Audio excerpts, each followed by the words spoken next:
ఒక అడవిలో కొంగ, నక్క, పిల్లి, తోడేలు నలుగురు స్నేహితులుగా ఉండేవారు. వాళ్లకు రోజూ ఆకలి వేసేది.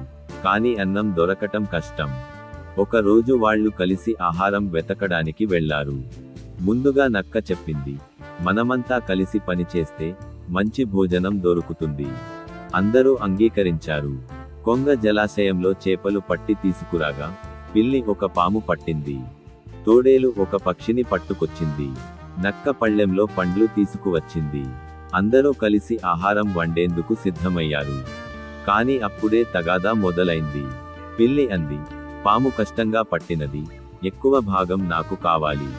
తోడేలు కూడా అన్నాడు, నాకు పక్షిని పట్టడం చాలా కష్టమైంది. నక్క కూడా తన దానికే ప్రాముఖ్యత ఇచ్చింది. చివరికి అంతా గొడవలోకి వెళ్ళింది.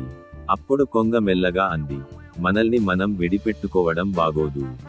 ఏం పట్టుకున్నామో పక్కన పెట్టి అందరం సమానంగా పంచుకుందాం. అప్పుడే స్నేహం నిలబడుతుంది. అందరూ కొంగ మాటలు వినిపించి బుద్ధి వచ్చుకున్నారు. చివరికి ఆహారాన్ని న్యాయంగా పంచుకొని సంతోషంగా తిన్నారు. నీతి: స్నేహితుల మధ్య ఐక్యత, సహకారం ఉంటే సమస్యలు తేలికగా పరిష్కరించవచ్చు. అహంకారాన్ని విడిచిపెట్టి న్యాయంగా పంచుకోవడం ముఖ్యమైన విలువ. ఈ కథ చిన్న పిల్లలకు స్నేహం, ఐక్యత, పంచుకోవడం వంటి నైతిక విలువలను నేర్పేందుకు చక్కగా ఉపయోగపడుతుంది.